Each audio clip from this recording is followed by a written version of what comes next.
Bumili pala ako ng tilapia. So, yan guys. Pinatimbang ko muna siya. And then, sinabi ko sa kanya na pang-ihaw. So, ihawin natin. So, bumili na rin pala ako din guys ng ng bangos. So, hindi ko na nakuna ng video. So, yan guys. Bumili ako ng pack 1. Kasi ipapakain ko sa baby girl ko. So, yan guys, 20. 20 lang yan guys. So, yan. Sabi ko kay ate, ipa-slice na lang. Para pagdating sa bahay, tanggal na lang ng buto. Mabilis na. Tsaka kain na lang siya. Para hindi na siya gaano hassle. Tapos guys, so yan, bumili na rin ako ng uling. Kasi is mag-iihaw ako. So ang uling guys, ang mahal na rin. Tapos kita nyo, ang liit-liit na talaga. Hindi katulad dati na sobrang dami talaga. So ngayon konti lang talagang uling ngayon guys na binibigay.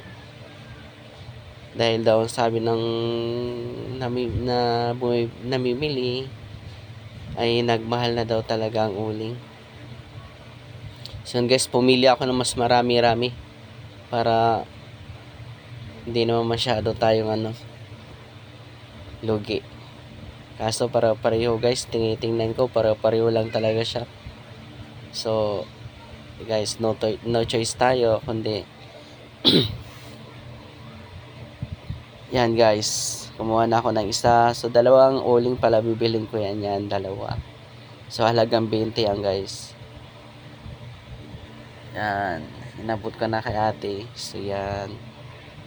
And then pagdating ko sa bahay guys, nilagay ko sa palangganang maliit yung binili kong isda sa palengke.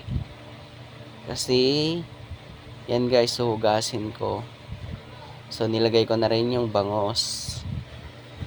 So yan guys, bangos at saka tilapia ang uulamin natin ngayon. Guys, binusan ko na ng tubig para pahugasan ko na. Yan guys, nilimas-limas ko. So yan guys, sinawak-hawakan ko, minsan massage. Yan, para matanggal yung langsa at saka yung dugo-dugo niya sa loob ng isda. So yan guys. And then naghugas na rin pala ako ng lamas, yung lamas. And then hiniwa-hiwa ko na rin guys. So yan palang ihalo ko lang. Loya at saka sibuyas lang guys. So yan guys, yung loya hiniwa-hiwa ko ng hindi gaano kalakihan, hindi naman gaano ka liit. So katamtaman lang guys. Para isakto lang siya maipasok sa loob ng tiyan ng bangos at saka tilapia. Tapos pagkatapos hiwain yung loya, so ayan, muntikan na guys, muntikan na mahulog yung sibuyas. So yun guys, malapit na matapos ang paghihiwa ng loya. And then sinunod ko naman ay sibuyas guys, yan. Yung mapapansin nyo guys, yung sibuyas medyo maliit guys, kasi talagang mahal talaga ang sibuyas guys. Tsaka yan na lang natira pa lang sibuyas sa rip na stock ko guys. So yan na lang natira siya sa rip. Kaya yan guys, hinihiwa ko din siya ng di rin gaano kalakihan. Yan, hiniwa-hiwa ko siya, ginayat-gayat guys. So hindi naman ako gaano mabilis maghiwa-hiwa kasi hindi naman tayo expert guys. So dahan-dahan lang. Tapos yon,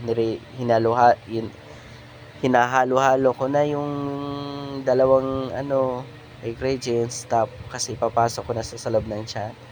Yan, inuna ko na guys yung bangos. So pinasok ko na guys sa loob ng tiyan, and then pati din yung tilapia. Yan guys, tilapia. Yan, ipapasok ko sa loob ng tiyan para may lasa pag once na inihaw na siya. Yan. Yan. Yung isa naman guys, yung last na. So yan guys, yan lang pala yung binili ko sa palengke, para sakto lang naman yan guys sa amin. Kasi kami lang din naman ang kakain yan.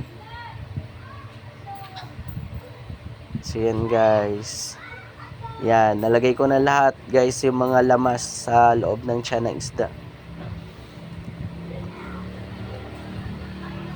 Tapos, yan guys, nag-ihaw na rin, nag-prepare na rin ako ng uling. Bali sa stove ko pala siya guys, pinabaga. Kasi mas maganda guys, yan. Tapos nilagay ko na sa ano guys, sa sangkalan yan, sa ano na, sa ihawan na natin yan. Yan guys ang ihawan ko guys, oh. So sa taas pala ako guys mag-iihaw. Yan, pinapay-pay ko na siya guys. Yan guys, hindi naman gaano masyado ano, kasi yung sa ilalim niyan is may baga na. So konting pay-pay na lang. Yan, pay-pay. Ayun guys, so, nakita nyo baga na. So yun guys, inano ko na yung bangos. So ilalagay ko na sa ihawan. So inuna ko yung bangos. So yan, inayos ko muna siya. Tapos susunod ko is yung tilapia naman.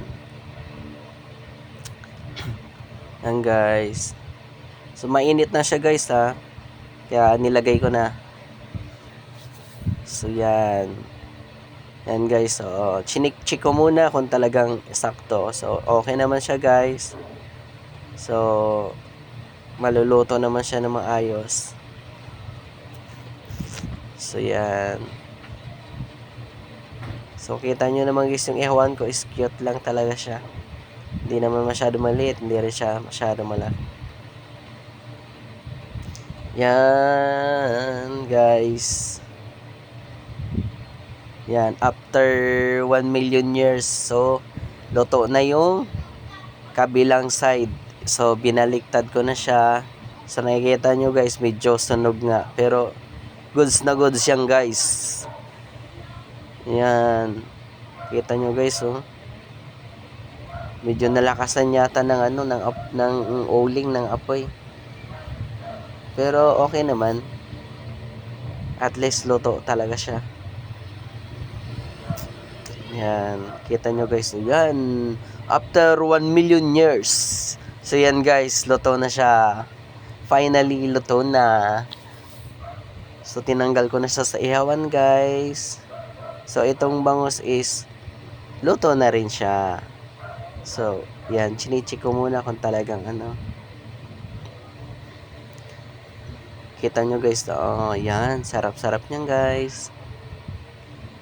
So yan, luto na ng bangus. So ilalagay ko na yan sa plato. So yan guys, yan ang ulam for today. Thank you guys, bye bye.